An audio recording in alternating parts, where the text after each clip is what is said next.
So we here in America sometimes have to look at drivers overseas on how they are taking on companies like Uber, Lyft, etc. And here we have the Rideshare driver network from Australia. I'm going to leave you the link below. This driver who clearly loves his job and clearly understands what it takes to confront these companies and to push for better conditions, right? So I would also ask any Australian driver to consider reaching out to him. I'm going to put the link below, and then I'm also going to show you how the New Zealanders are handling it, right, by forming unions. Now, in the United States, what I have noticed is a massive shift in 2023. Unions, push for unions, these little organizations are rallying and getting stronger and stronger. You're seeing more and more strikes. So the movement, my friends, has started. And then anyone that says this is going to result in nothing is absolutely wrong. Those are the type of individuals that sit on the sidelines and hope that others do the work for them. This is a collective effort. I have seen probably the best model in France, how they stuck together and got what they wanted, right? Which was a minimum. And Americans would dream to have that minimum, right? Per fare, per delivery. They achieved that because they stuck together. I have known throughout my life as Australians and New Zealanders and the UK people to be fighters. I've really experienced that in rugby as a South African playing professional rugby against these different countries. They're hardcore.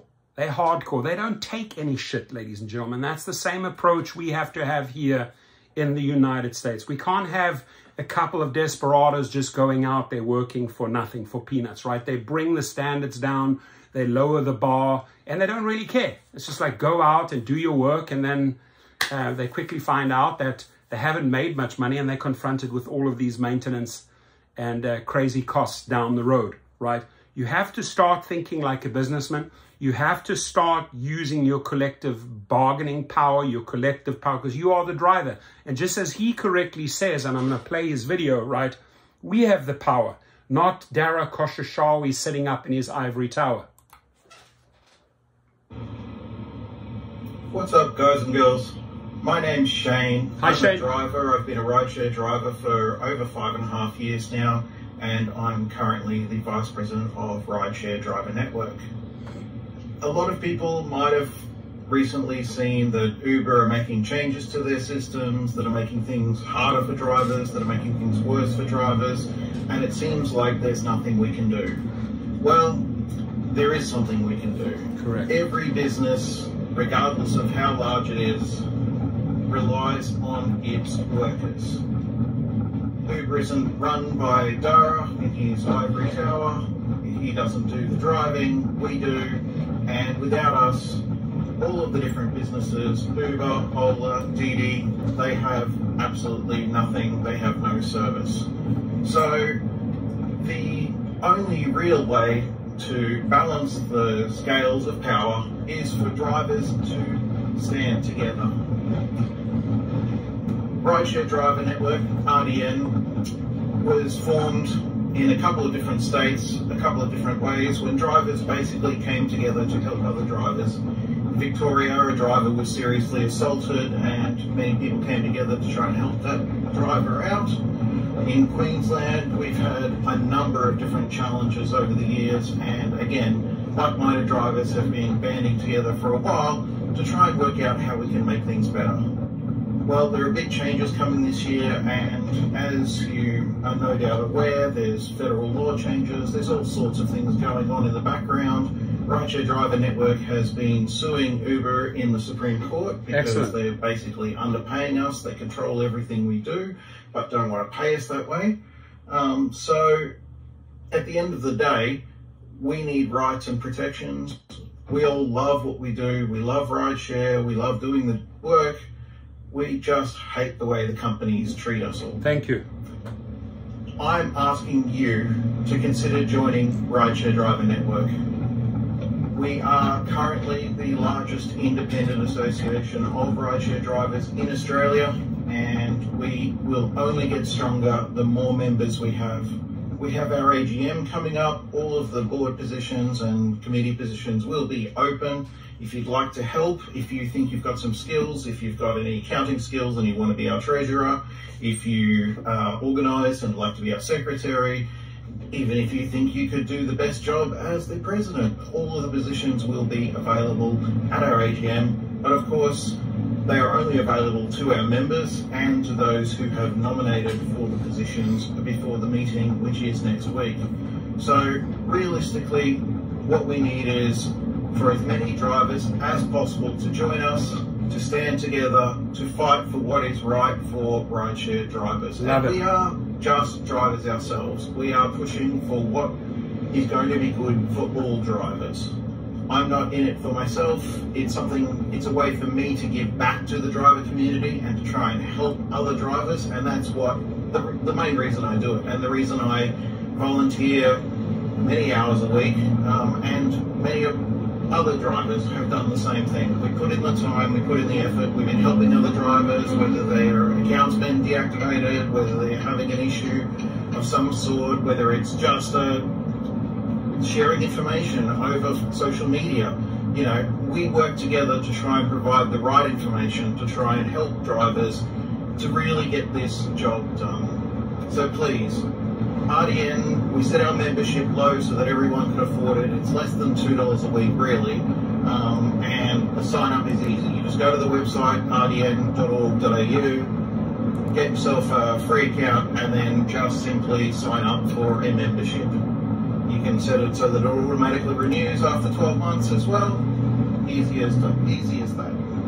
So please, come on guys, it's time to stand together. It's time for us to all really pull together and show these companies that we are serious, that we are valued, that we are worth more, and that we're not going to take simply being told, oh well, you can just work for us blindly forever and wait a random amount of time, however much the company decides we have to wait, and make as much money as the company decides we're going to make.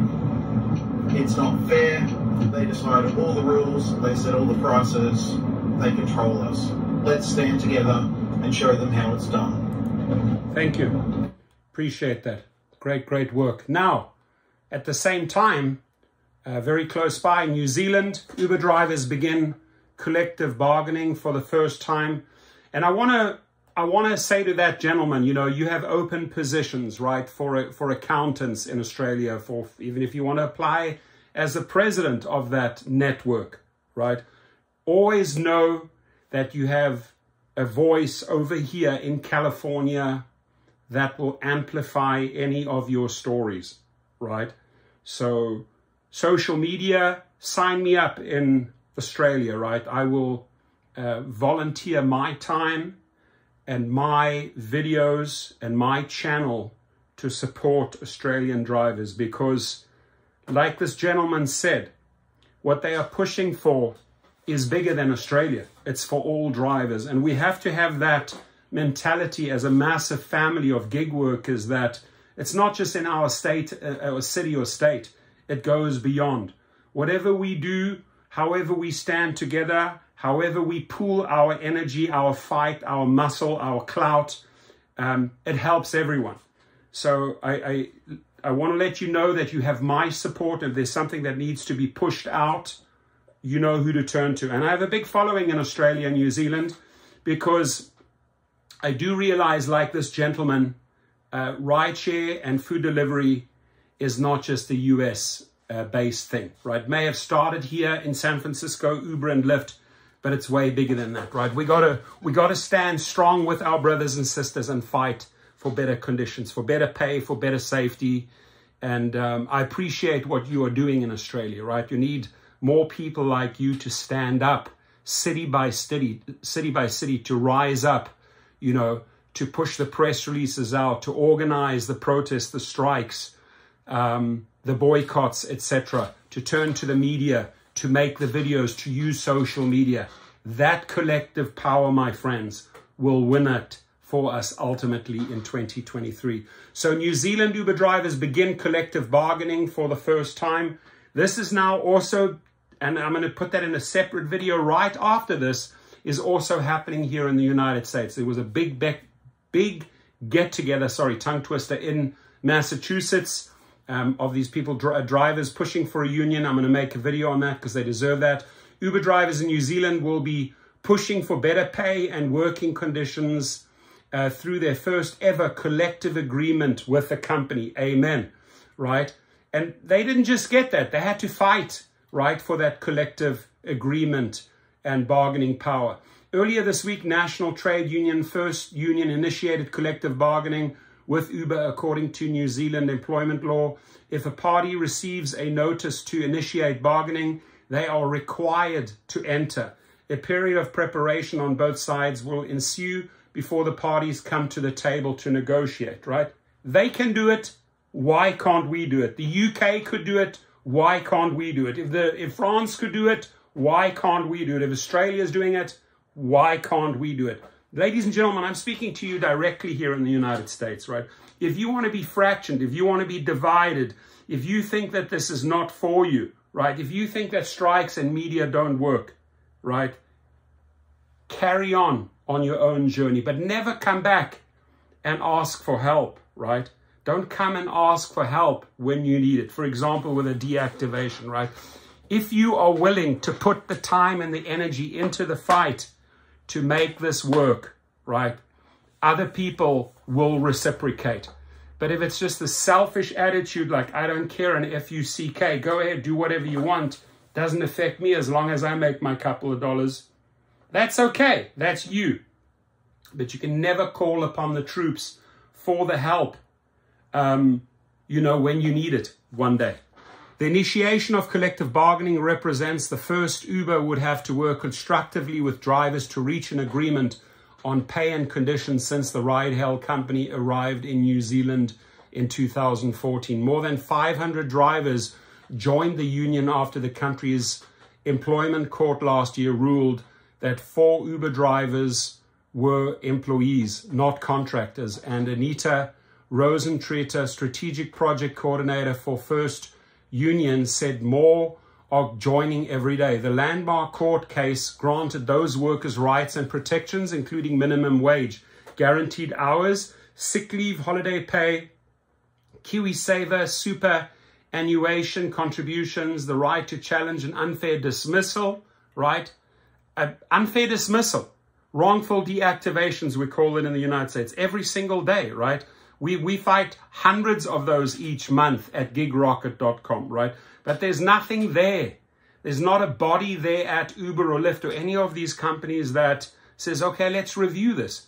Did the rider talk shit or did the driver misbehave, right? Well, let's get down to the bottom of it. They're not interested. They will just simply deactivate you. So what they're pushing for here is the right to challenge an unfair dismissal. We got to do that in the United States as well. And the right to unionize, we got to do that in the United States as well. And collectively bargain, absolutely has to happen here as well. While the ruling only affected the 4 drivers in the case in the class action lawsuit against Uber, it set a precedent for defining employee status in the country based on how much control a company has over workers. It only takes a few people to change the law. It only took a handful of people in the UK to win in Supreme Court, right? Their highest court. And it's the same thing here that was achieved in New Zealand. Ladies and gentlemen, here in the United States, we got to rise up and fight, right? I don't know if you have it in your DNA to fight. I certainly do. I do it every single week, right? But we need to push for better pay and better safety, unless you're totally happy with the way it's going. But again, you cannot be surprised if something happens to your safety or to your weekly pay, right? If you do not stand for anything. You've got to stand for something in life. At the time, the court ruled that Uber's incentive schemes to reward consistency and quality and punishments for breaches of Uber's guidelines or slips in quality levels demonstrated significant control. Uber lodged an appeal, of course, they always appeal, against the decision, which will be heard in April. So they're fighting that, just like they're fighting the New Yorkers on their race, right? They will always fight. They will always send their legal troops. And we have the numbers, my friends. You've got to rise up against their legal machine. You've got to rise up against the Darryl Khosrowshawis and Tony Wests of this world, right? And stick it to them. So salute Australia, salute New Zealand. Come to me with your stories. I will always have your back. I will always support you. It goes deep, right back to my teenage roots, playing schoolboy rugby against Australians and New Zealanders. Love them. They're very, very much the same DNA and fighting spirit as the South Africans. They're great. Let's work together. Have a great day. Please comment.